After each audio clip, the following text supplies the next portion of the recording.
Howdy everyone, this is Editing Sleepy here with a quick message about episode 70 of DoGsCast. Just so you know, we did have technical difficulties again with this episode, so the VOD has been cut back together after previously being in multiple parts, so just ignore any moment where like, oh no, where are we back? We're back! Enjoy the episode, bye-bye! 2, 1. Hello? We're good. Hello everyone, we are live. Welcome to tonight's episode of DoGsCast. We are on episode 70. As always, we're going to be taking a few moments to send out our links, let people know that we are live, send out some Discord messages, and do some retweeting.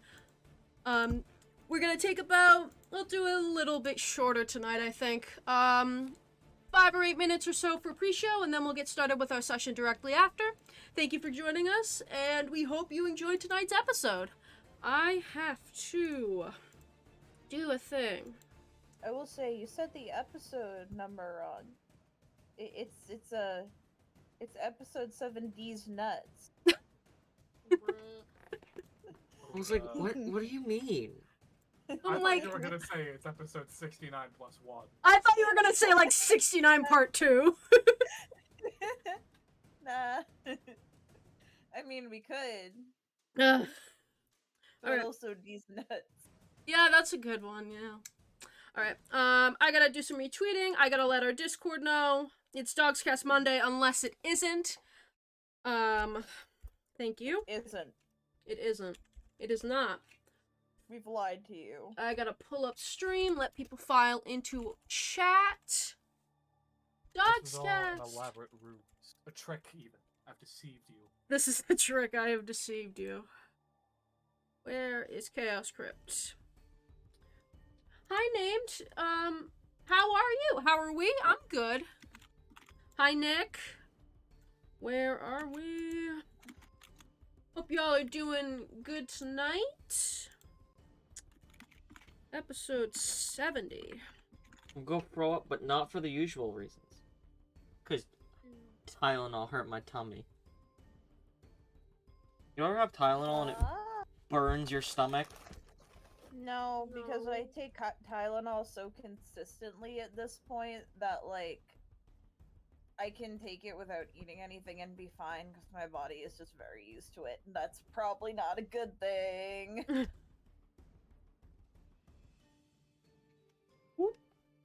Socks? Why do we have that again? XM. Oh. Oh man. Yeah. I hope that the day that XM turns 16, he comes back and he's like, I'm here. It's me.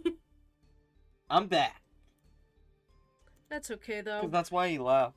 Is it really? Yeah. Oh. He realized the chat rule. Pretty wholesome. Are there any other Discords we need to put this in? No?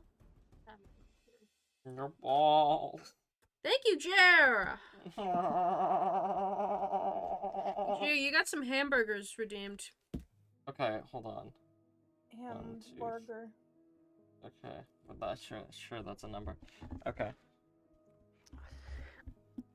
In a world where hamburgers rule, only 3 hamsters remain. The hamburger of light, the hamburger of dawn, and the hamster of shadow. These 3 ruling hamburglers will fight it out this summer. What Friday. ASMR bullshit did I just listen to? Why Where is... am I? Where am I? I got lost in the proverbial sauce for like a solid... the duration of that bit. Whatever that was. I'm terrified.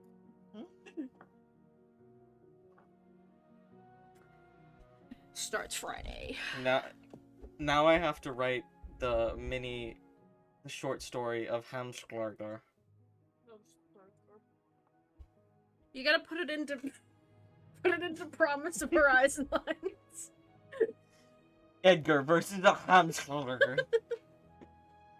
So true. I miss Edgar so much. He's right there. What do you mean right there? You can just read him. Yeah. He's on the screen right now. Oh my god, Edgar! He's somewhere. Day 69. Hammed Slurker. Burger?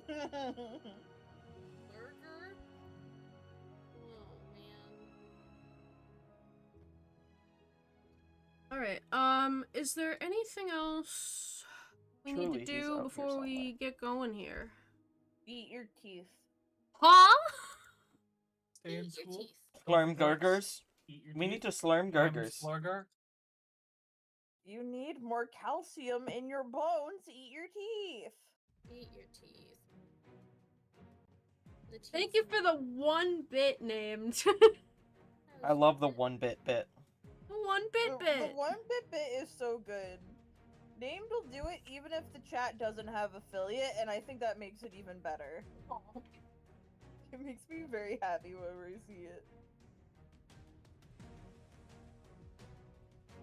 Ugh. Alright. Named name, iconic. True, very true. We love you, Named. Do we have any... We don't have any announcements or anything, right? Strahd Week. Strad week. Strahd Week is important to me. I have poopy. You. Yay! Historic announcements.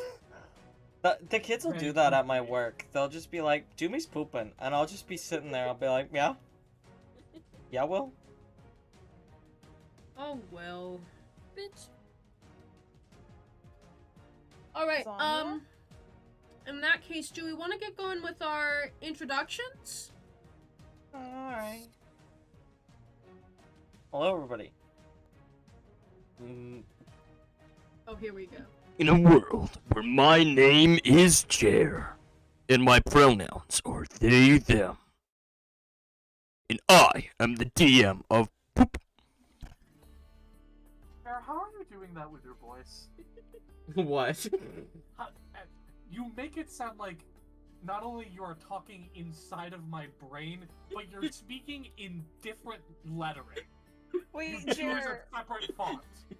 Jer, when you do that, can you say it's me, boy? I'm the PS5 speaking to you inside your mind. It's me, boy, the PS5, speaking inside your mind. That's so good. Was that in your brain? Yeah. Please stop Fuck. changing font mid-sentence.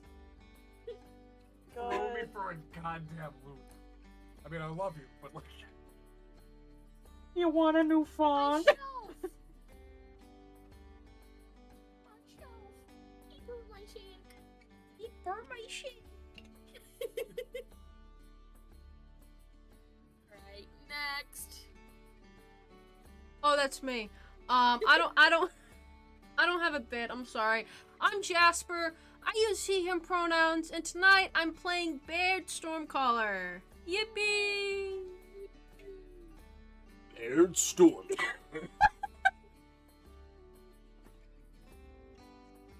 That was inside your brain from the other room. I'm sleepy or Lynn, but not for much longer. I'll elaborate in about 2 weeks. My pronouns are they them, and tonight I play Iki. I was gonna try to say Cece's name backwards, but it didn't work. I'm playing Cece tonight. Yes. My name is Lucio. My pronouns are he, they, and I'll be playing Bamf. What up, YouTube? It's your boy Tyler coming in back here with another legit video. Shut up! Tonight, we're gonna be playing some Wood. It's this arc. I hope you're not tired of this voice, because you're gonna be hearing it for like another 2 hours. Eep? I have a button on my Twitch that says give Chaos Group feedback. Yeah, I have that too. I'm gonna give feedback and say you guys fucking suck. You can only give positive feedback. You guys Wait, are really? fucking awful. Yeah. Show this channel some love. Oh, relatable. You can't pick more than 3. Yeah. Oh, I'm doing it right now. Hold on. Relatability, humor, and We're so relatable. Like, comment, and subscribe. I'm submitting feedback. oh, Are you alright? What? I'm great. The You fuck? need a minute, Chair? Nope, not today. Lynn, do you want to give us a quick recap? Oh god, that's my job. Tits. Fuck me. My. So last episode there was a big fight. Like most of the episode was fight, and Torla was like, "I'm on fire," and Raz was like, "I'm a demon," and there was a big fight. And then the disciple. This is a disciple, right? Not fucking it up again. Okay, the disciple was like, hee, little shits. And then Tora was like, fuck, I've been defeated. But I can't fall here, but I'm not gonna retreat. I'm gonna have a dream sequence. And we saw tiny Tora. We saw tiny disciple, but disciple wasn't tiny. Disciple was a grown ass person. Was like, you are my little brother. And Thora was like, I am your little brother. I want to go see friends. Alex was like, no, smack. And Thora was like, fuck you. And then woke up and was like, actually, I'm cool now, but was actually very hurt. And then I forgot, but someone exploded Alex, like, spoiler from video from TV show, and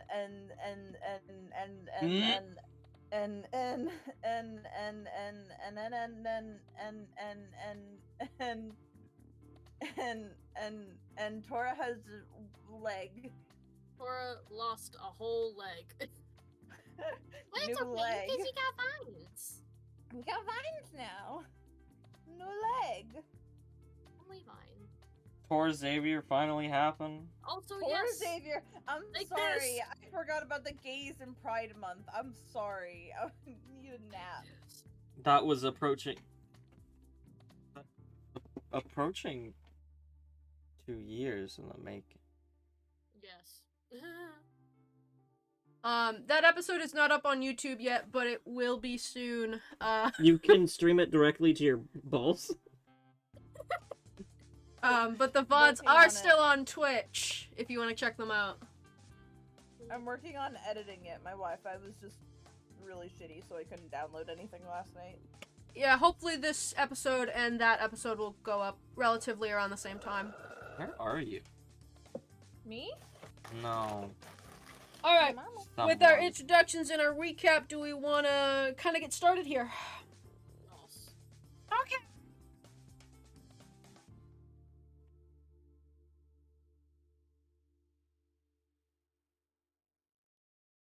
Pretending to be my school professor.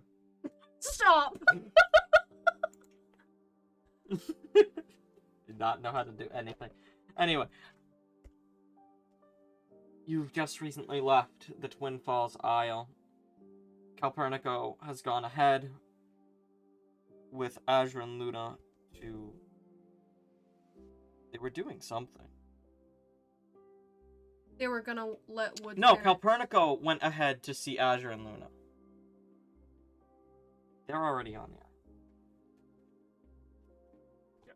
Calpernico went to go let Azure and Luna know to head back to where we are going today to let Wood's parents know what's happening, effectively.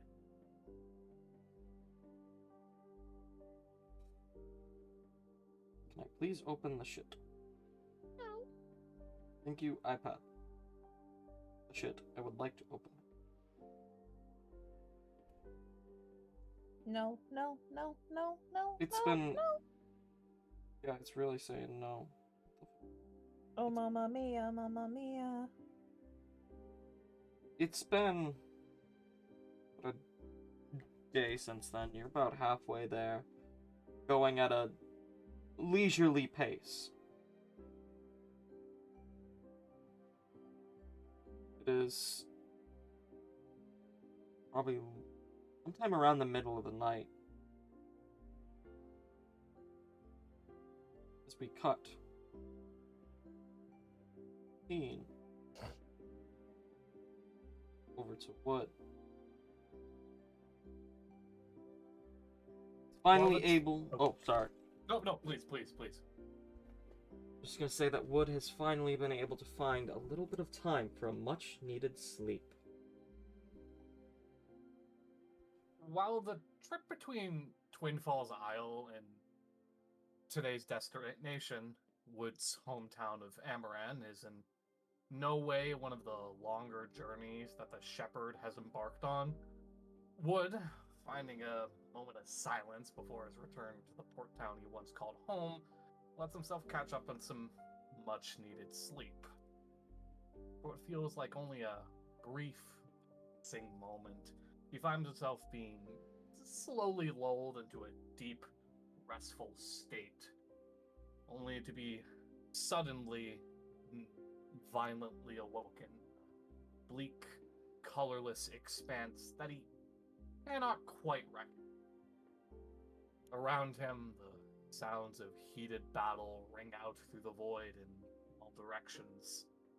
Occasionally, distant flashes of fading light peer through the nothingness around him, only to be snuffed out at a moment's notice, accompanied alongside them the echoes and reverberations of voices that he can't seem to place, desperately calling for him.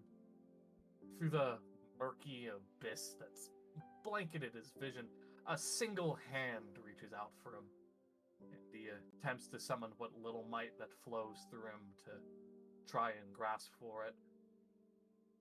The last thing he's met with before his dream is brought to an abrupt end is a blast of searing heat and a wall of vibrant flames that consume his very being. When Wood inevitably awakens, he takes a few seconds to assess his surroundings, places a slow, shaky hand on Paramecium. He realizes that he hasn't even really properly found a place to lie down, so much that he probably fell asleep slinked up beside a wall, and taking a moment to gain his bearings, starts heading up towards the upper deck. The shepherd probably not very far from docking in Amaran.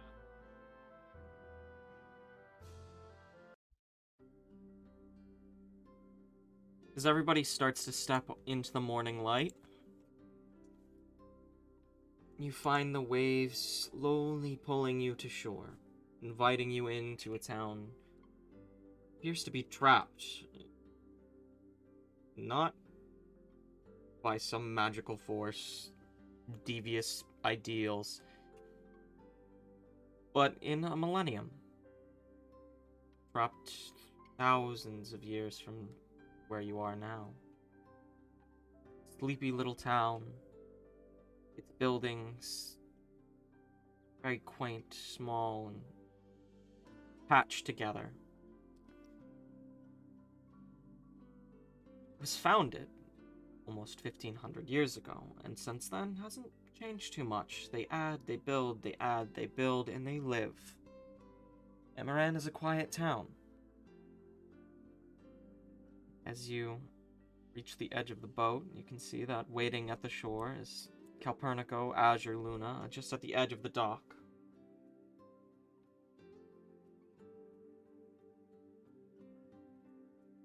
Wood, inevitably rising up from the cabins, begins making his way back onto the deck with everyone, and gives a little bit of a spacey, brief hello as he passes through.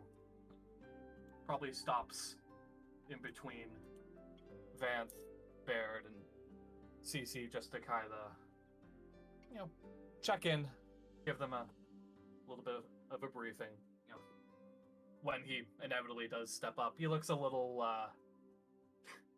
bit like he got woken up from being in the middle of a nap, but that's become about customary with Wood over the course of the past year. I did not expect to get here so soon. But, welcome home, everyone. Looks lovely. Really quaint. Reminds me of where I used to rest my head, but a bit bigger, funnily enough.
And we are live again. We are so sorry for the technical issues, everyone. We gotta look at some things. Please bear with us, but we're gonna try again and then go from there. We gotta update some things real quick. I'm gonna let the Discord know we're back up. Oh, it's just frustrating and we're very sorry, but thank you for sticking with us. Make sure you pull up the stream again. If anyone is in chat, just let us know if you can hear us. We're just trying to figure this out as best we can.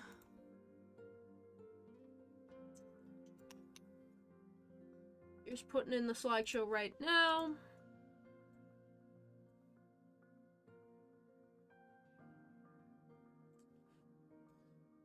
Hi! Sorry about that.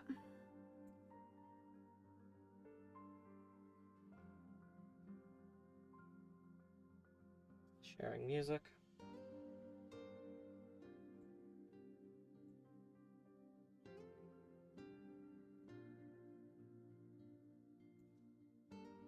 There we go.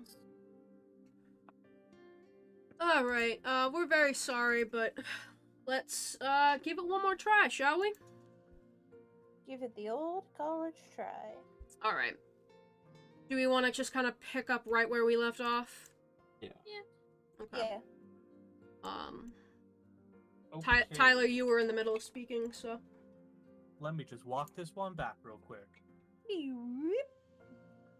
Thank you, Lynn.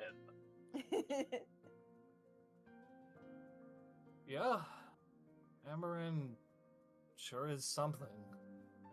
I'll tell you that. But there'll be time for that later. Today's mission, I need to go talk to my parents. I know that doesn't sound as exciting as I thought returning home would be, but it's a start. I mean, we just dealt through me having to go and see my parents again. I understand the feeling. Are you gonna be alright?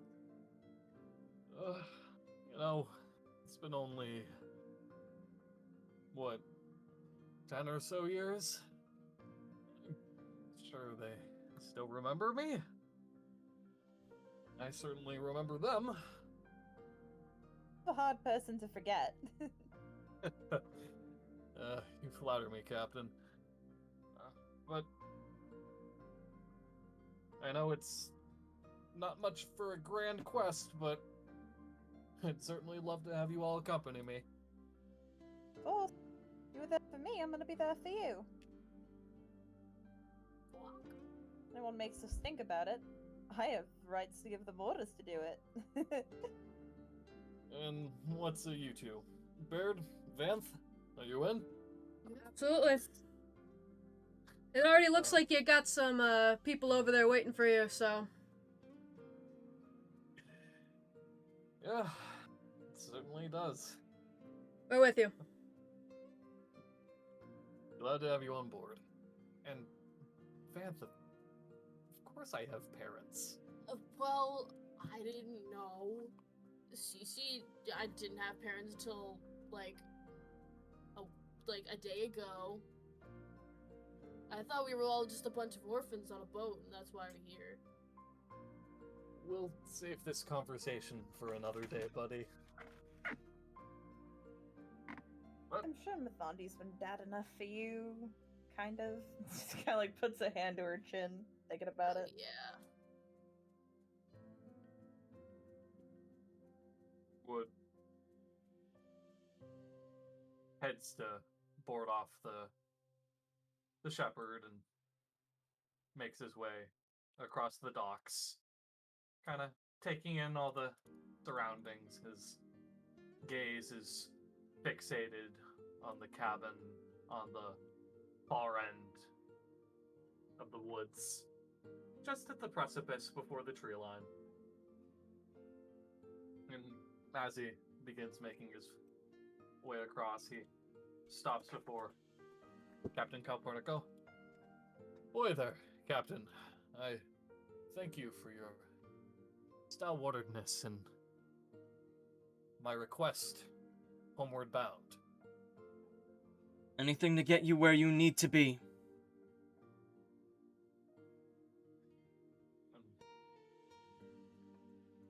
Wood gives a arms at his side, bow at the waist to Calpurnico. It's an honor to travel alongside you once again. I know I said it before, but to have the previous wielder of Paramecium fighting at my side, it's honestly very flattering. You get to experience it.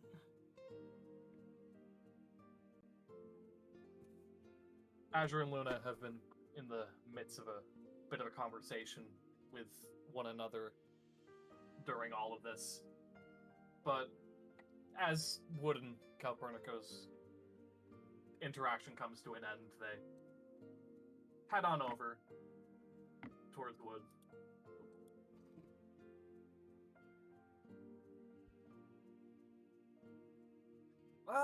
Now there's a familiar face. How are you holding up, old chum? I take it your journey here was smooth sailing, yes? Wood seems to have spaced out again and lets out a long, drawn-out yawn as he looks around. Huh? Come on. Don't act so excited to see us. He laughs a little and gives Wood a friendly punch in the arm in response, which refocuses him on the conversation at hand. I'm just kidding. Seriously, what's up? Yes, I know this isn't the hero's welcome that you always dreamed it to be, but come now. You must be a little excited to be back in Amaran, right? Of course I am. I just... He yawns a little and forces it back down. And sleep well. That's all. Luna teasingly bores a finger into Wood's side. Is someone nervous to see his parents again? Wood swats at her hand. I'm not! Jokingly elbows Azure in the ribs and snickers to herself. He totally is. I'm fine, Luna. Really. Thank you. And how have you two been? Quite well, truth be told. Captain Galpernico has kept us in his employ since last the three of us traveled together, so there's always work to be had. If I'm to be honest, I'm just glad to be home again. Wouldn't you agree? Yeah, it's been, what, a little over 10 years now for you, Wood? Do you remember what growing up here was like?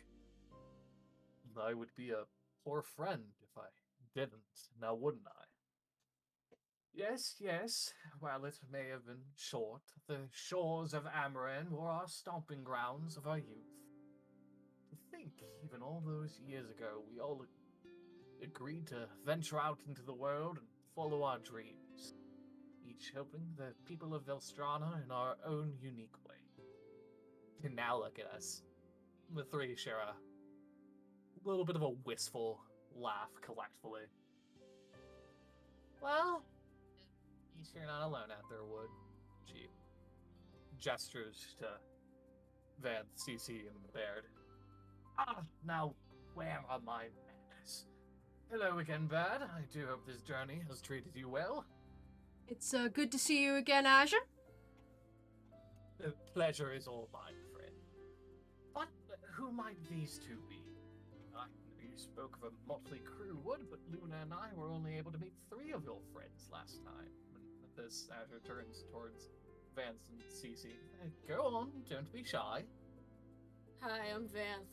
I'm Wood's friend. He's my friend. And you, my dear? Cece just happily holds up. Bonds, friend of Wood and second, I guess technically third in command to Captain Mathande of the Shepherd. Well, it is an honor and a pleasure. And, excuse me for just a moment. No worries. Well, a friend of Wood is a friend of ours. An honor and a pleasure to make your company. Luna prods Wood in the ribs to get his attention. They seem nice. Really. Matter turns to face the shepherd's party with a bow. Welcome to Amaran, all of you. We'd be happy to show you around. Luna smiles and curtsies alongside her husband. I know it's not much, but it was home. For all 3 of us. Wood doesn't respond at first, his eyes fixated on the house at the edge of the forest. But eventually he speaks. Thank you, friends. I could not have asked for a warmer welcome. Luna crosses over to Wood, props herself up beside him. They're still there, Wood. Azure crosses to Wood's opposite side and places a firm hand on his shoulder. And they'll still be there waiting for you whenever you're ready to see them. Wood inhales deeply and lets out a slow, steady breath.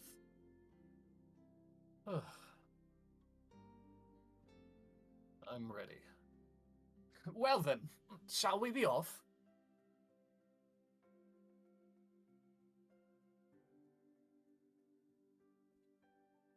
I'd say we shall. Let's go.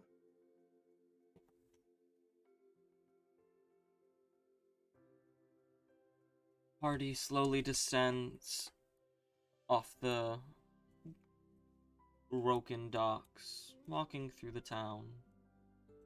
Along the way, Azure and Luna point out different landmarks around the town, such as the big communal oven, the communist oven, if you will.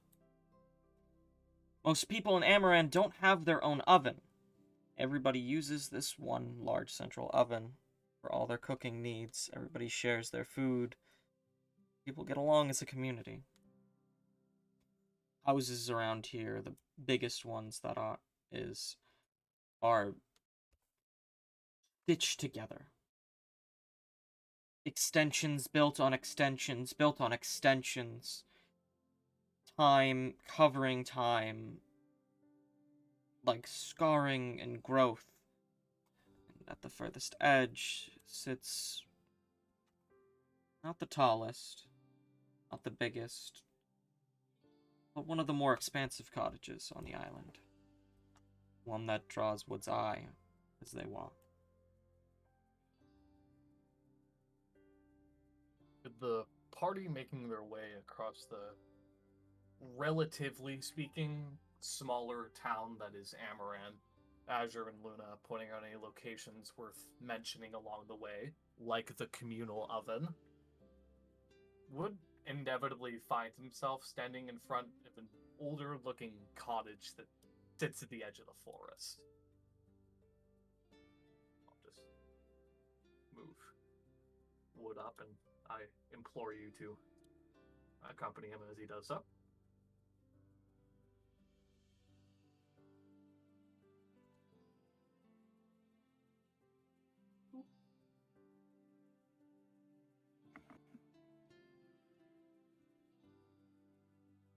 He turns back to face his friends, gives them a slow, affirmative nod as he does so, and then proceeds to walk along the perimeter of the building.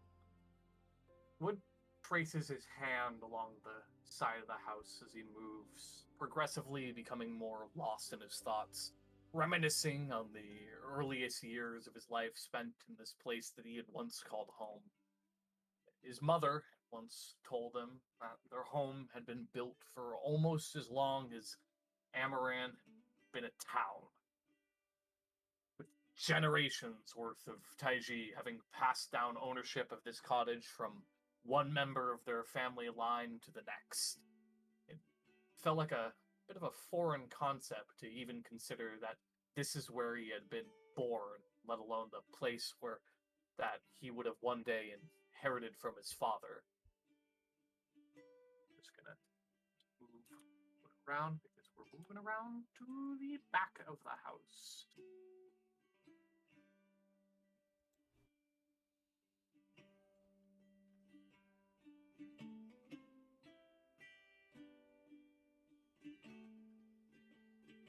In the midst of these thoughts, found himself brought back into the world around them, absent-mindedly bumping into an old, rickety gate that leads into a small, secluded garden. Looking down, he gently undoes the latch and carefully steps inside.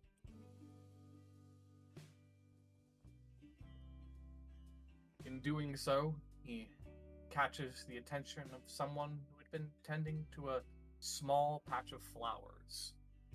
An older woman with bright blonde hair tied back in braids, sporting a faded summer dress with a yellow hue.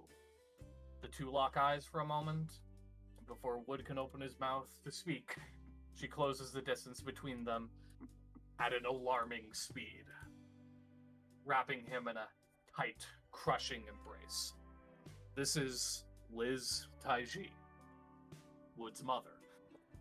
Wood is initially frightened at the strength and speed that his mother had showcased her affection for him after 10 years of not seeing one another, but eases back into her after a moment of hearing her muffled sobs into his shoulder.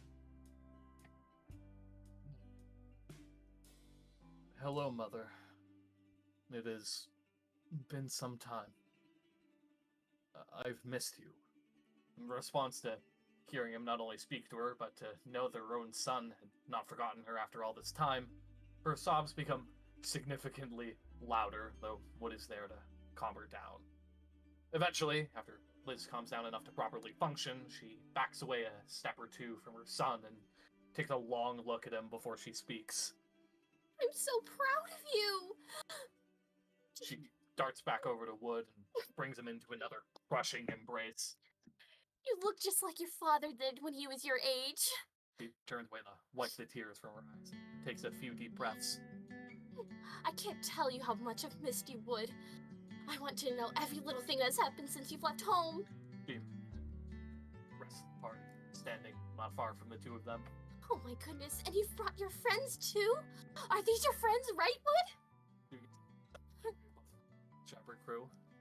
Hello, I'm Wood's mother, but you can just call me Liz. It's so nice to meet some of Wood's friends.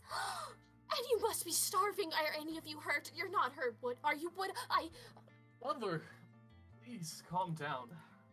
Wood lets out a sigh, smile slowly returning to his face. I know this is all a lot to take in. I appreciate your concern, but you don't have any reason to worry. We're all as fine as we can be. Thank you.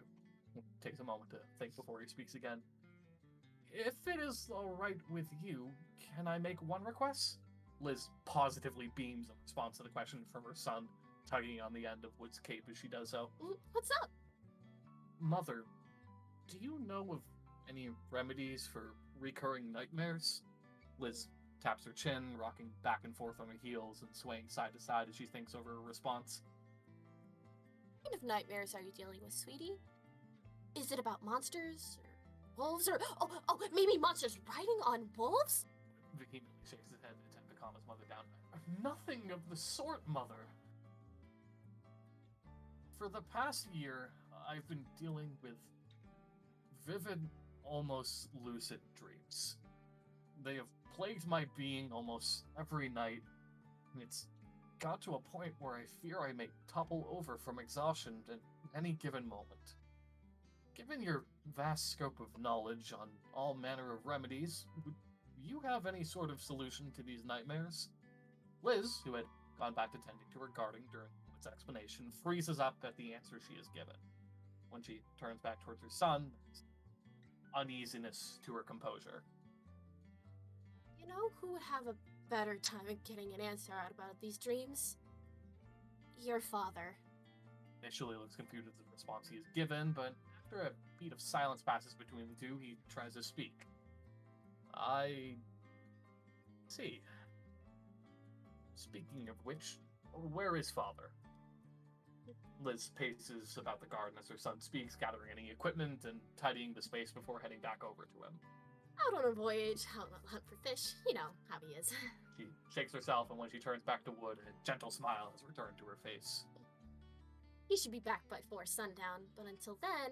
She reaches up and pinches Wood's cheek affectionately. I don't want to prepare lunch for you all. Why don't you tell me about your adventures going, huh? I'll get started right away. Without another word spoken, Liz undoes the latch to the gate and dashes off back into the Taiji cabin. When he turns back to the party, he yawns. Well, that was certainly quite the introduction from my mother. But I assure you all, she means well. Response was unusual, but I suppose that if anyone can help us now, it would be father. Any suggestions?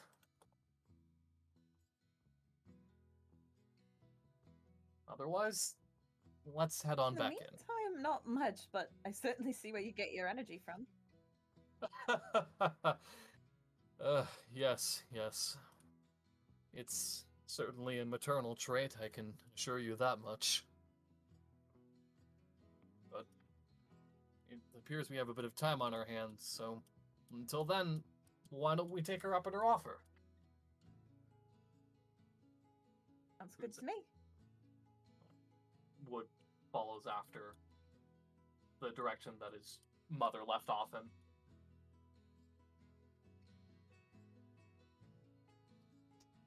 Inside the house it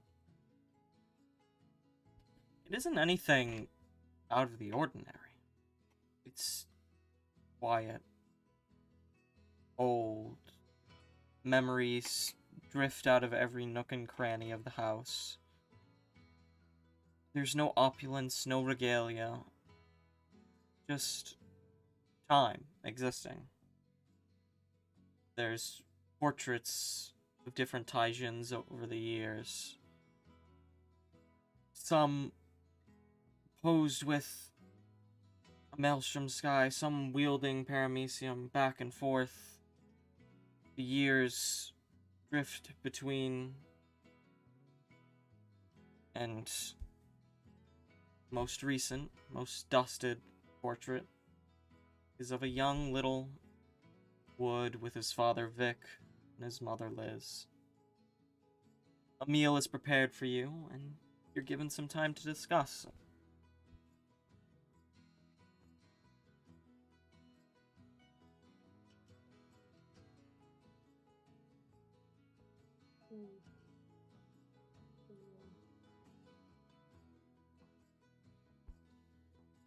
Do you have that picture done? God, it must have been...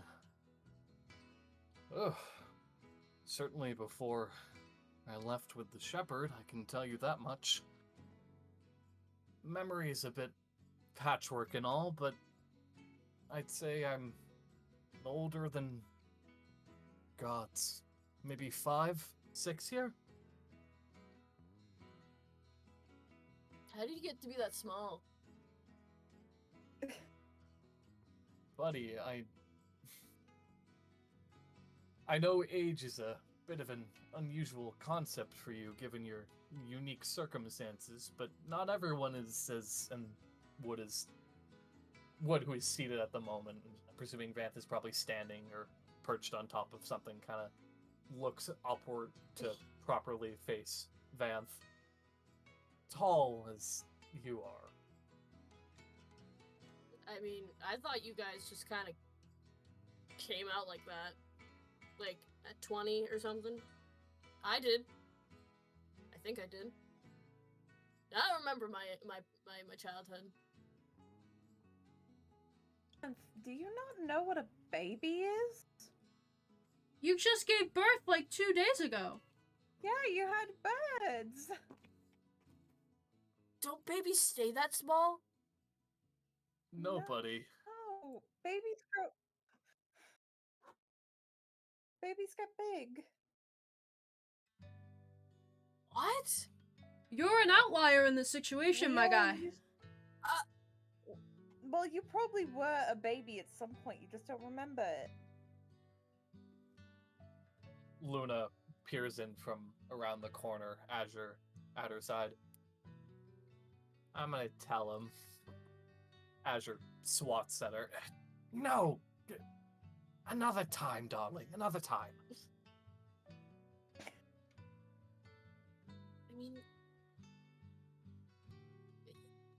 So, people just grow?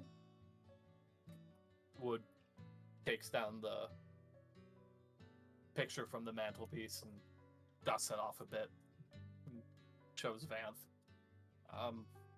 Well, I've certainly grown in the past year, and sure you have as well, but compared to how small I was 15 years ago, and how big the world seemed back then, yeah, Vanth, people grow.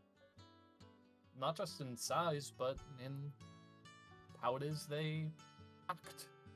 They change. Sometimes for the better, sometimes not. Not me, though. I'm different. I'm gonna stay the same forever. I don't think nothing's gonna change me. Well, I mean, you're gonna become a god, and that's gonna be pretty cool. I don't think it's gonna change me much. The fame's not gonna get to me. Maybe not. You know what, buddy? I hope you never change. What, you think you're gonna change for the worse? Of course not. I've finally begun my major stride towards heroism that I always sought after. Sure, it may have taken me some odd 20 years to reach this point, but I stand on the precipice of greatness now. Shouldn't be much longer until the bards are singing my name. Be more than bards, my friend. Everyone's gonna know what we did. We're gonna fix all of the world's problems. Won't be any heroes like us out there.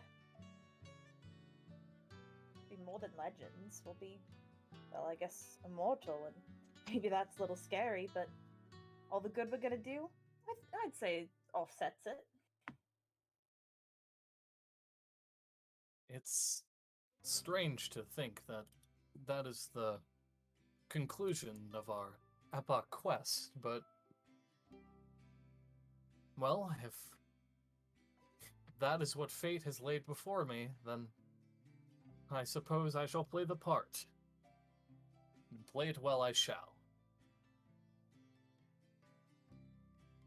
Worry about. It's our destiny. So that means we're gonna be awesome at it. What happens after?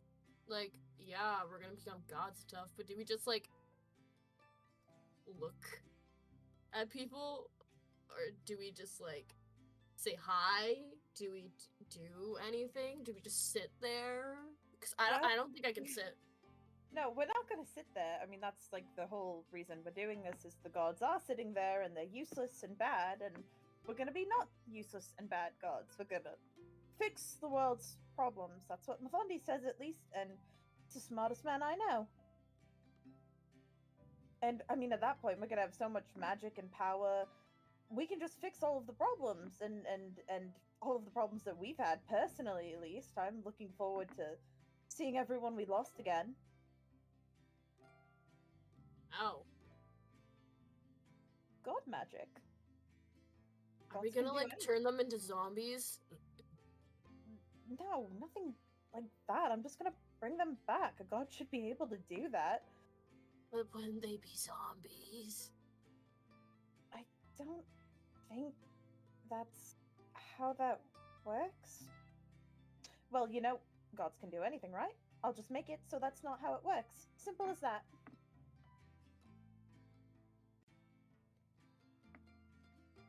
The specifics has always Fair been enough. a tad muddied for me, but if our end goal is to fulfill the purpose of the gods where they have fallen short, all the wrongdoings that were once outside of our control can be remedied for the better. Couldn't have said it better myself. Literally, you kind of fixed that. There are many a grave injustice that's accrued throughout Volstrana, not just in this past year, but, well, for quite some time now. My only hope is that when the opportunity to ascend to godhood comes, that I can change the world for the better. That I can leave behind that piece of me that shed its heroic mortal coil and ascended to become a mighty, powerful legend, to keep all those I care about safe. I know that may sound much grander than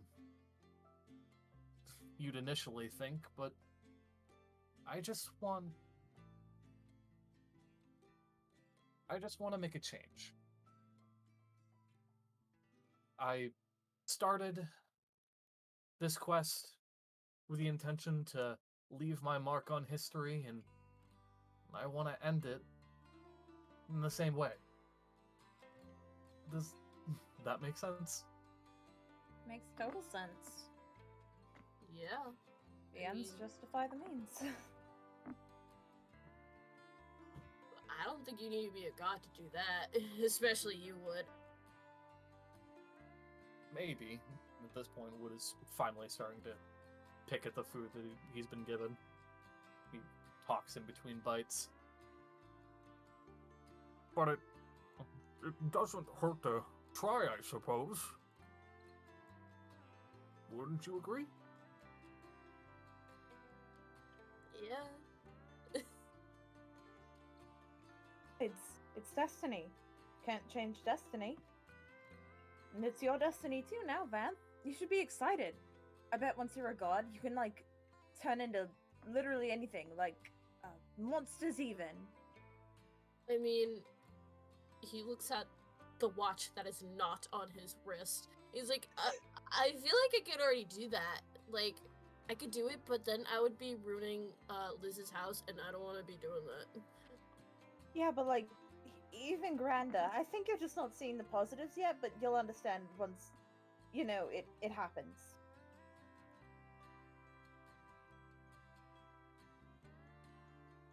No, we're all family here, essentially. I'd like to think we've grown that close at least, and if you can trust anything, it's your family, right? Yeah.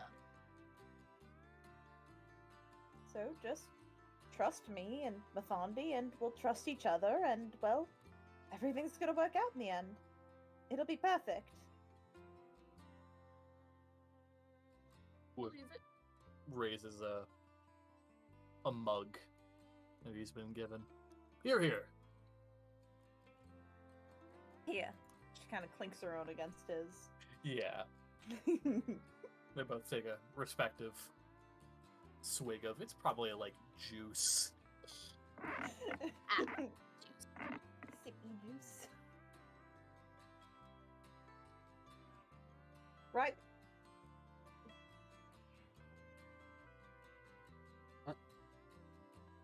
I was right, Baird. Oh, I didn't hear you. Sorry. Yeah, the bear part didn't come out. Sorry. I heard, Uh, what? I just heard right, and I'm like, that's actually topical because Baird has kind of just been writing in a journal this whole time. He's been listening and kind of like giving looks around, and when he hears his name, he perks up and he's like, to destiny, to godhood and stuff. Yeah, sure. So But you can. Oh, you go. I was so when Baird, when you're God, what are you gonna do? I'm Oh my probably just God, I gonna was run gonna- around. I was gonna ask the same question. We're so in sync. Baird looks really nervous when he's asked this. I'm gonna make sure that Jack comes with me. And he nods. Not even to affirm everyone else, but mostly to affirm himself. I'm gonna make sure that Jack is with me. And we're gonna have our little spot in the God House, and it'll be nice. I didn't think we'd get this far, but that's a bridge we can cross when we get there, right? We gotta get over the big hurdle first, right? Definitely. Jack, that's the guy you're always talking to, right? Yeah, he doesn't need to become a god or anything, but can't gods have their plus ones, right? I mean, I I don't don't think see anything why will be able to. not. Not like anything will be able to stop us. We'll be undefeatable. Yeah. Yeah, we'll figure it out. Maybe we can make him like a demigod or something. Like grant him some status, some think the word's clout. Maybe. It doesn't have to be that big of a deal. He just, he'll be there. That's all. Big deal to you, so it's Yeah. sure we can assure that. He looks as uneasy as he will let himself out to be. He's very much trying to mask something, and he clearly isn't, trying to let it shine through, but it is. And he just keeps nodding, picking at his food. Yeah, we Anything just... wrong? Huh? Anything wrong, Baird? No, it's just a big undertaking, you know? I think we all got some stuff we gotta figure out within ourselves first before we, think about the big picture. I mean, that's why we're here for Wood after all, right? Exactly. And soon it'll be your turn and Van's turn. I mean, I've never been more sure about this in my entire life. Clearly, we all just need to have some little soul-seeking journey and get everything figured out. It's all I can really think about nowadays, really. We're just so close to it, you know? Yeah. I suppose in this instance, if the destination is godhood, then mayhaps Jack can act as your guiding light in this instance, Baird, yes? Yeah. Yeah. Yeah. He kind of shakes his head a little, gives a nod, flashes that Baird smile that y'all probably know very well. Yeah. I've been writing to him, and hopefully I should be seeing him again soon, so we can hash things out when we get there. You know, I'll bet he'll want to be around when you awaken your weapon. I bet that'll really impress him. And she kind of like wiggles her eyebrows. Akila has been unruly, so might take me a bit, but we're working on it. We'll get there.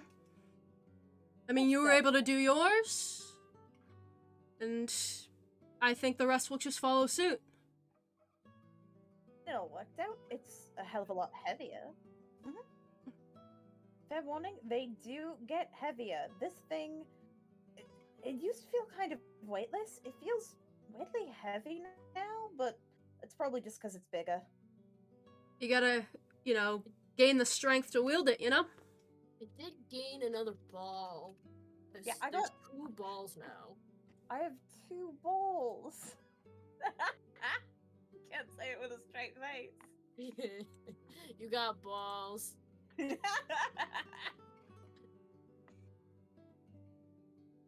Wait, sorry, I shouldn't make jokes like that in this house. I'm sorry, Wood. You know, I almost appreciate it in this instance. Almost. Liz is just kind of like posing in the back, like she can't even she's not even realizing what's fucking happening. Wood shoots a nervous glance back to his mom, but when she turns to meet his gaze, she's normal. Or about as normal as she can be given the next circumstance.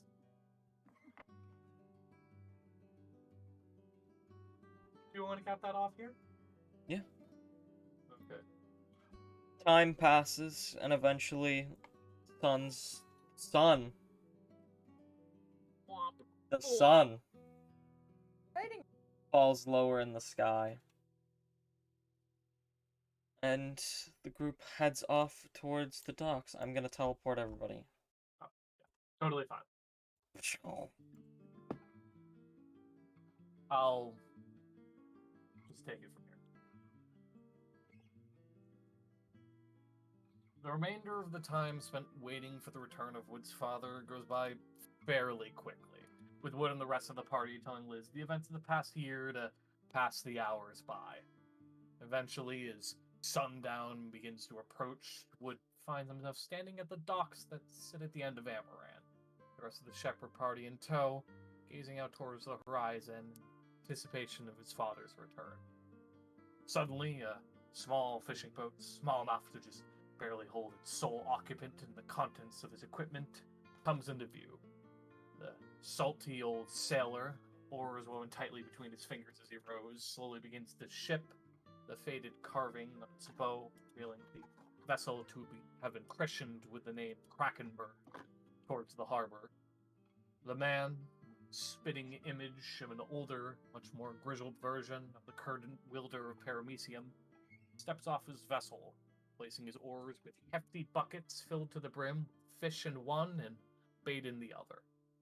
As he turns to head back towards the cottage in the far end of town, he stands face to face with his son for the first time in over 10 years. There is a deafening silence that pierces the ocean breeze that blows between them. It's Vic Taiji, Wood's father, is the first of the pair to speak, barely any semblance of emotion in his voice as he does so.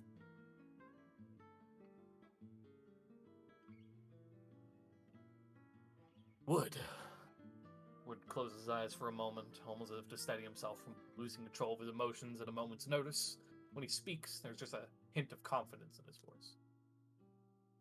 Hello, Father. It's been some time. I have missed you. Vic initially struggles to meet his son's gaze. Wood. My son. He begins to take slow, careful steps towards Wood. You have returned home. With each step, he finds it easier to look upon the man that his son has grown into over the course of the last 10 years. I always knew this day would come. He clasps his son on the shoulder, and a warm, prideful smile begins to spread across his face, until he gazes upon the divine weapon paramecium strapped to Wood's back, in which his expression quickly turns serious and almost grim in response. I just hoped it wouldn't be so soon. He's quick to express his confusion. You hoped it wouldn't be so soon? Father, what? Vic's grip on Wood's shoulder loosens, and he turns back towards the sea, wistfully gazing out at the sunset. I know why you returned home, Wood. You've come seeking answers. This, he turns back to face his son. Is that right? Wood takes a hesitant step towards his father. Yes, but what is it that you... Vic only shakes his head in response. I can give you the answers you seek, Wood. But you must be prepared for what it is that I tell you. Understood? Wood silently nods, and Vic sits himself down right by the docks, inviting his son and the rest of his friends to join them when they do so. You wield paramecium. I assume you understand the implications of wielding a divine weapon by now, yes? Honestly, I feel like I am only beginning to. Our bloodline is a blessed one, Wood. You're a distant descendant of the first wielder of paramecium, Taijin. Your birth name itself, Wood Taijin, is derived from the name of the hero that started our bloodline. Wood seemed shocked and just a little embarrassed at his revelation. Oh, Vic pauses for a moment at his son's response. Wood sheepishly rubs the back of his neck. It's just... Well, I've been using that name as an alias. I didn't know that Wood Taijin was my actual name. Vic lets out a low, gruff laugh. Well, it's the honest truth. You're a Taijin, just the same as I am. Vic Taijin is my birth name. And if you wield paramecium, it can only mean one thing. You've begun to experience the effects of Taijin's future sight, haven't you? Wood fumbles with his words for a moment before speaking again. Future sight? I mean, I've had something like dreams, or maybe closer to nightmares, but future sight? Vic nods.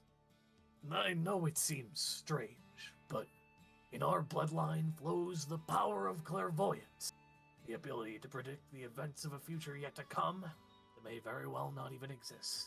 He rubs his chin as he continues to speak. Only a select few ever gain the power to harness it, and as fate would have it, you, boy, were born with it. I still don't understand, Father. What do you mean that I can see into the future? Vic lets out a long, wistful sigh as he gazes back towards the sea. Let's see now. It was about a year's time before you left aboard the Shepherd. I know you must not remember it, being as young as you were, but you were plagued with bleak visions of a time beyond our own. Your mother and I searched far and wide for a solution. She turned to every manner of remedy under the sun.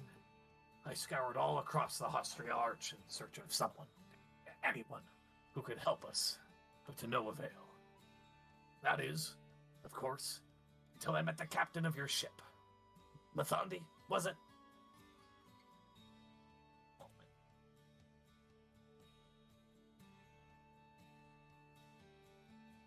Sorry, needed the cough. He struck a deal with us. In exchange for sealing away that power you had over your future sight, you would join his crew when you came of age. That kind of arcane power did not come without consequence, however, as some of your memories were lost along the way.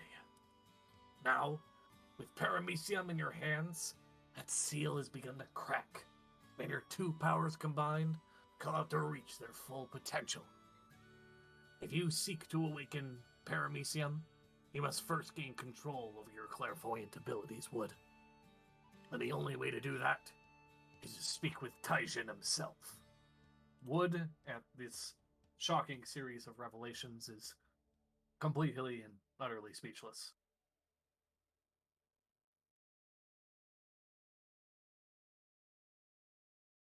Let's see here. Sorry, I lost my place. Vic rubs the bridge of his nose with his fingers. I'm sorry, my son. I had planned to one day tell you the truth of the matter, but there was never enough time nor the right words to say to you. Before you left, when you had first begun to take an interest in the theatrical, I had tried to explain it to you in a way that you would understand, in the medium of myths and legends. I had even bestowed upon you a blade I had personally crafted myself. It might not have been much, but it gave you the confidence to set out into a world in high spirits. Do you remember the name you gave to that sword, Wood? Riptide. Vic faces towards Wood once again, meeting him eye to eye. That's the one. You may not have been around for the past 10 years, but your mother and I have been preparing for this moment since the day you left, and are ready to set you off on the most important quest of your life, my son. Are you ready? Wood turns back to face his friends, and after a moment of steeling himself, he turns back to face his father with a smile and a nod. I am, father. Vic smiles in turn. Aye, that's a good man. Vic rises to his feet and begins walking down the docks, calling back to Wood and his friends as he does so. Meet me back at our cottage, garden. Your mother and I will explain the rest there. Wood follows after his father with a confident stride and ushers his friend to join him as he does so.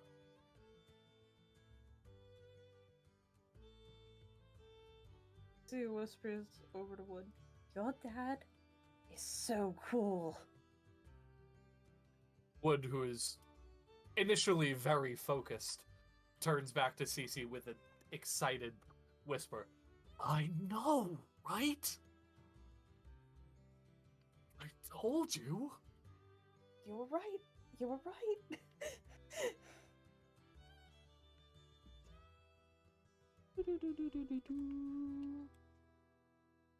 Bink. Oh, back over in the gardens. Upon arriving back at the garden of the Taijin cottage, Wood and the rest of the shepherd party meet up with Wood's parents once again. On one side of the garden, Vic is rummaging through the contents of a pile of gardening equipment. On the other end of the garden, Liz, a spade in each hand, has begun rapidly digging out what is ultimately accumulated to probably a few dozen dirt mounds leading to her spot amidst the flora like a trail. And upon the 13th hole that she's dug, has unearthed what appears to be a small glass bottle from underneath a little tree. When she hears the sound of the latch to the gate being undone, she excitedly turns back to her husband and son and tosses over to Wood the recently uncovered contents of the buried treasure. Liz wipes the sweat from her brow before excitedly clasping her hands together. I knew it was around here somewhere, and with that in your hands, all this hardship was well worth the effort. Wood scratches his head. Mother, what exactly is this? Why do we have treasure hidden in our garden? Liz practically skips over to Wood, bouncing up and down as she speaks. Cause it's a treasure map, silly. It'll lead you to the legendary Drake Blossom. Duh. Still baffled at these newfound developments. The what? Vic mumbles something in a disgruntled tone under his breath before he speaks to Wood. While I was still scouring all throughout the Hostria's Arch for a solution to seal away your future sight, your mother, being the resident herbalist of Amaran, used her knowledge on the arcane, botanical, and medicinal to try and concoct a remedy that could stop you from experiencing these visions. In her research, she grew a single drake blossom. The flower is said to grow only once in a lifetime, imbued with immense arcane properties. Well, Thandi was able to successfully lock away the power of your clairvoyance. We couldn't let something as rare, exotic, and dangerous as a drake blossom fall into the wrong hands. As a precaution, just in case our son was ever to return to us, I planted that flower on an island called Seraph's Jaw, where it sat in solitude and seclusion for the past 10 years. If you and your friends follow that map, it'll lead you right to the spot where the flower's been hidden. Liz bounces over to Wood once again. So, Wood, once you find the flower, all you have to do is pluck the petals from the blossom, and it should react with your innate arcane abilities. If your vivid dreams are as you say they are, it should let you unlock your hidden potential and speak directly with Taijin. Does that all make sense? Wood binks. Surprisingly enough, it does. All I have to do is find the drake blossom, pluck the petals, and that should let me be able to see the future, talk with Taijin, and awaken Paramecium. Right? He looks around to everyone. Did I get that right? Liz and Vic nod in response. Great! So, is there anything else I should know? With one swift motion, Liz and Vic encircle their son and give him a tight hug. You're a Taijin. Whatever you ultimately decide to do with this newfound power, that you're going to make the right choice. Now do us proud, son. With one final goodbye, Wood and the rest of the Shepherd crew make their way back towards the ship. Their new destination? Seraph's Jaw.